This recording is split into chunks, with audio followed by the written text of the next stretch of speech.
Hello, beautiful people. Sorry, not very interesting backdrop. I'm on my break. I'm sat in my customer's car and it's pouring with rain outside. But I've been listening to Rick Levine's own personal forecast for October, and I'm not sure I've actually heard one of his own personal forecasts before, because they tend to be on Patreon, and so you have to pay for them, and I didn't really know anything about them. I knew he did them, but I didn't know where they were. So I tend to just listen to him with the Astrology Hub, but when he works on his own, he's really different. It's very different. So he's been talking, what he does is he keeps turning the chart sort of like every day, couple of days through the month. And he then brought something up, and I thought, whoa, that's really interesting. I'd never thought about that. He was looking at the midpoint between Jupiter and Saturn this month, and it is at about 14 degrees of Aquarius, which of course is square Uranus. So we're going through this general Saturn square Uranus this year, but actually at the moment we're experiencing both a Saturn square Uranus and a Jupiter square Uranus. Okay? Because the very midpoint of them, and they're both in Aquarius, so they're looking at each other, the very midpoint of them is smack on square Uranus. So I'm going to come back to that in a minute. Because then he started talking about the new moon, which is also around that degree. It's at 13 degrees. And then he was talking around the full moon, which is around 23 degrees. Now, my 22 degrees-ish, my ears always prick up when I hear like 13, 14, 12, 13, 14 degrees, or 20, 22 degrees, 19 to 22 degrees, because those are my key numbers in my chart. So I'm always like, that's going to get triggered. So I was particularly, like it made me sort of sit up a little bit when I heard these numbers. But now I've looked at them more generally, and there's something really interesting going on this month. So it all starts on October the 4th, when Mercury is at around 22 degrees of Libra. Now, remember, Mercury is already retrograde, so it has already been at 22 degrees of Libra, and that happened right at the end. Sorry, looking at the wrong column. That happened about the 18th of September. What was going on for you about the 18th of September? What were you doing? Because where Mercury was then, that was not long after it went into its shadow period, okay, and we're starting to retrace its steps over. If you haven't listened to my Mercury retrograde video, then I suggest, if you're interested, that you have a look at that. So, all starts off on the 4th, and also at 22 degrees is Jupiter, Neptune, and the moon. Okay, so you think about these energies, Neptune and the moon. Yeah, soft, isn't it? Sort of feminine, sort of yin sort of energy. Add Jupiter to it, and it's like, like a big puffy duvet, right? Add Mercury to it, and it's like, that's what we want to communicate, is this big puffy duvet, okay? But this midpoint between Saturn and Jupiter has already kicked in, okay? Saturn and Jupiter squaring Uranus has already kicked in. That actually kicked in probably around middle of September, right? It never ever gets exact, but it's going to carry on really for sort of like the rest of this month, okay? So we've got plenty of time to look at this. So we've got these two energies going on. Then On October the 6th, on the new moon at 13 degrees, we have the Sun, Moon and Mars and Uranus, and of course the midpoint of the Saturn and Jupiter. On October the 15th, which is the quarter moon, we have the Sun, Moon, Mars, Jupiter, Neptune, and even Pluto almost, around 22 to 24 degrees. And then on the full moon, we have Sun, Moon, Mars, Jupiter, Pluto, between around 23 to 27 degrees, and we still got this midpoint going on between Saturn and Jupiter squaring Uranus. So they're like these two themes coming down, and although, I didn't even check that one. Let me just check this one thing. Okay, so although on October the 4th, when Mercury kicks this off, we have a Moon, Neptune, Jupiter, Mercury going on. For the other three, all three of them, we have a Sun, Moon, Mars, Jupiter going on. So, and then we've got the midpoint, Jupiter and Saturn. And even on the 4th, Jupiter was involved in that. It's like Jupiter is involved in everything this month.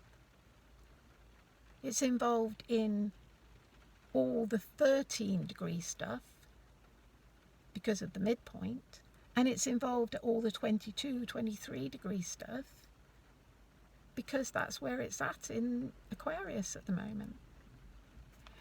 So I started thinking, okay, so we've got these two energies going on, Jupiter in Aquarius and Saturn in Aquarius. Now, what I've learned from Astrology Hub is that Jupiter in Aquarius will be answering to Saturn in Aquarius, okay? Because Saturn rules Aquarius. So Jupiter's going to be answering to Saturn. Now, Jupiter and Saturn are actually almost like quite opposing energies, and it's a bit weird really when you think about it. You've got the Sun, and then you've got Mercury and Venus and us, and then Mars, and then you've got Jupiter, and it's like everything is just like expanding, and then suddenly Saturn goes boop, nope, we'll contract that a little bit now, and then suddenly it just like the energy just goes like this into Uranus. So Jupiter and Saturn together are a bit like, it's like Jupiter's wanting to go that way and Saturn's wanting to go that way. And so they can be, there's always a little bit of a like, which one is going to be in control? Okay, which one has the slight edge in terms of dominance? And in this case, it's Saturn. Right? So Saturn has a slight edge in dominance. So Saturn is going to just hold that Jupiter a little bit. Right? It's going to help contain it a little bit. And that can feel a little bit restrictive. It can feel a bit like, but I want to go travelling and I can't. I really want to be with my tribe. I really want to, I just had such an amazing summer being out with my tribe, and now it feels contracted again. And although I'm in, the community where I live, it's not really the community I want to be in, and we're still, still under restrictions for the common good, and there's that sense of contraction going on.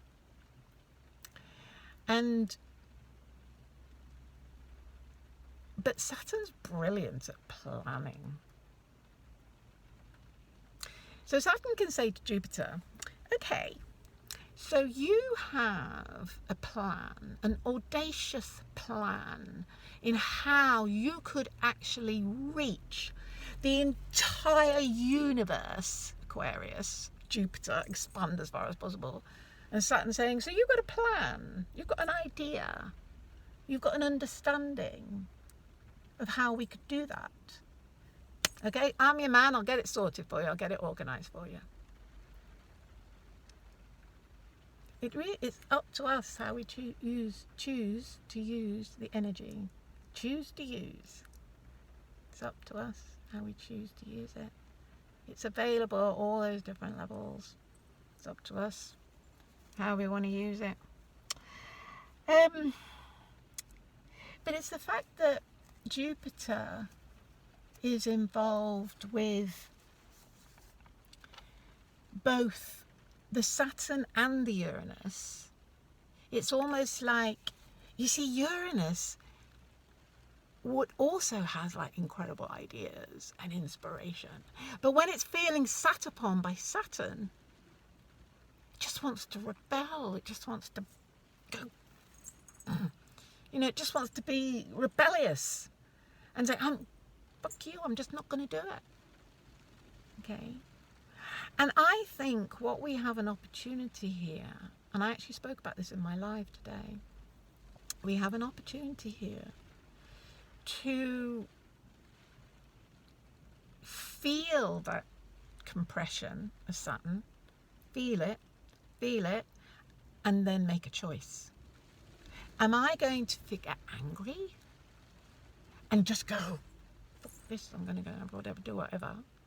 Or am I going to go, okay, there's an opportunity here. What's the opportunity? What can I expand into in this space? And how can I use Saturn to help me do that? And Saturn is all about time. And I spoke about this the other day, and in fact I'm going to do a video about it soon. Time is just a human construct. When we move into that creative space, how can I use this energy? Woo! Things just start popping through. It's like, that is the best of Uranus. Because we're actually asking, like, give me some ideas. And they just go like that. And that's Uranus at its highest level. It's the creative mind. It's the brilliance of the universe, if you like, the mind of the universe, the genius of the universe. And we have access to that. It's just that most of us lead our lives so busy,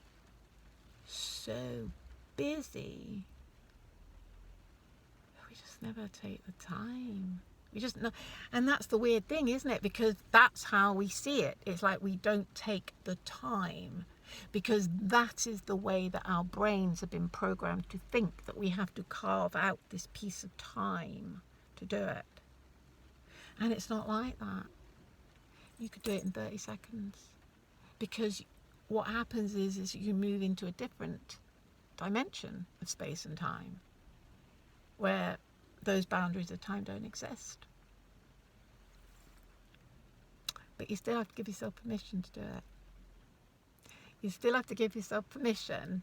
So when you're driving home from work and you happen to be going along a beautiful country lane, as you stop and you take your socks and shoes off and you stand on the grass and you just breathe the smell, just listen to the trees.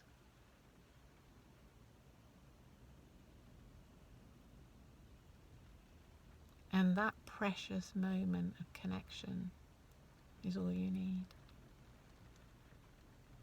You've had the experience, you've had the connection, you've had the alignment of the energy, you've picked up the negative ions from the earth and go like this with your own.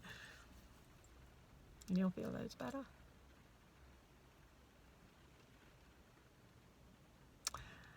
So, beautiful, hey? Beautiful astrology.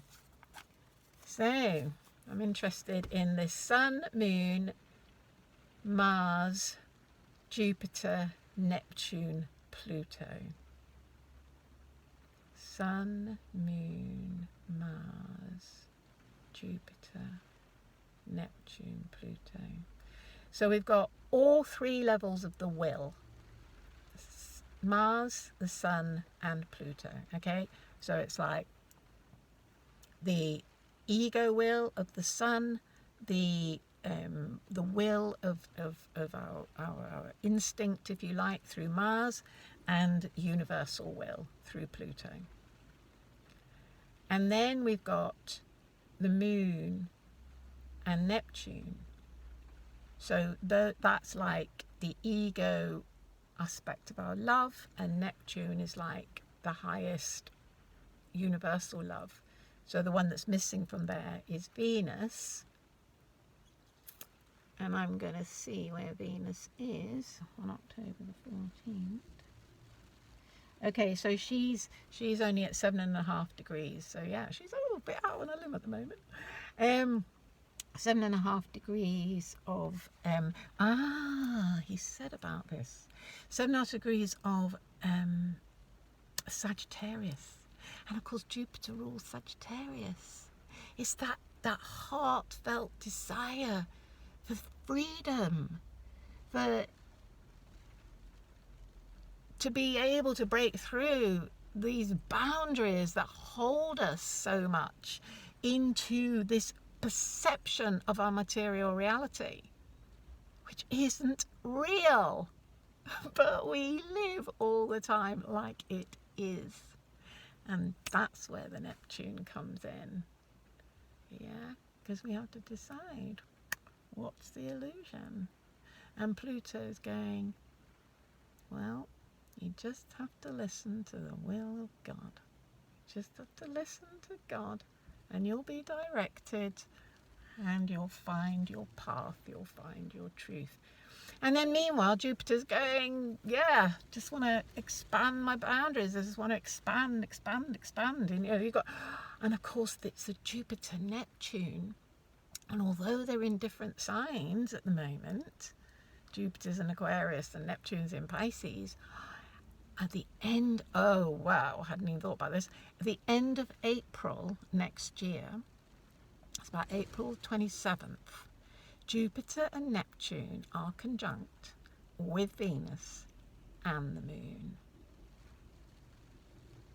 So this is almost like another preparatory bit for that Jupiter-Neptune conjunction that we're going to have next April. Jupiter and Neptune in Pisces, they're both love being in Pisces. They're both at home in Pisces, even though Jupiter is often now, ascribed to Sagittarius. It's like it was one of the rulers of Pisces as well, and until Neptune came along. So they're at home. It's like, whoa, this opportunity. This doesn't happen often, This doesn't happen often. I don't even know, I can't bother to look, but I don't even know if it happened 12 years ago when Jupiter was in Pisces before. I don't remember when Neptune went into Pisces. And in 12 years' time, when Jupiter's back in Pisces, Neptune won't be in Pisces anymore, it'll be in Aries then. So we might get the Neptune-Jupiter in Aries, which is a completely different kettle of fish. So the last time we had this opportunity of Neptune and Jupiter in Pisces, would have been a whole Neptune cycle away. I forget exact number of years, but you're talking 180 years or something like that. It's a beautiful, beautiful opportunity to bring that Pisces energy through. Really beautiful. And it's also towards the end of the Pisces. It's in the last 10 degrees of Pisces. And Pisces is all about how we approach death. It's the final sign, it's the end sign. And the last 10 degrees are that very last little bit before life, before the soul actually leaves the body. And it's all around 22 degrees, so it's not like right at the end yet.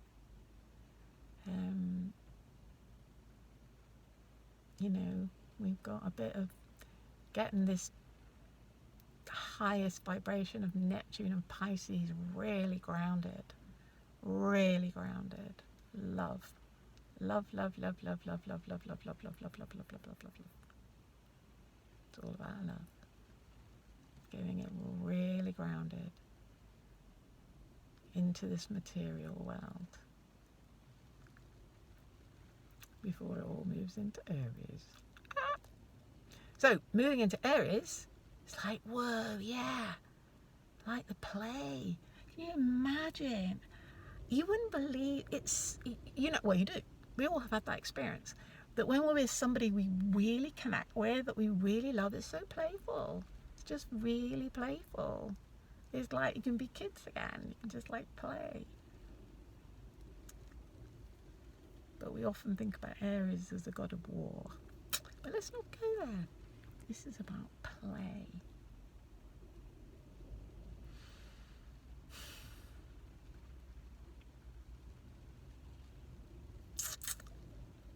Using that Uranian energy to play. It's a good one. Okay, lovely people. Hope that was useful and interesting, and it was great to share it with you all. So the key dates really starting on October the 4th, and then basically the new moon, the quarter moon and the full moon.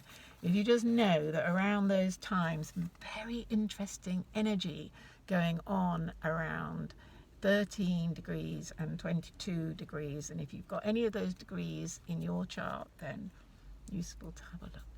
Oops, and there's a fly walking over my camera. Oops. Okay, love you all and talk to you soon. Bye.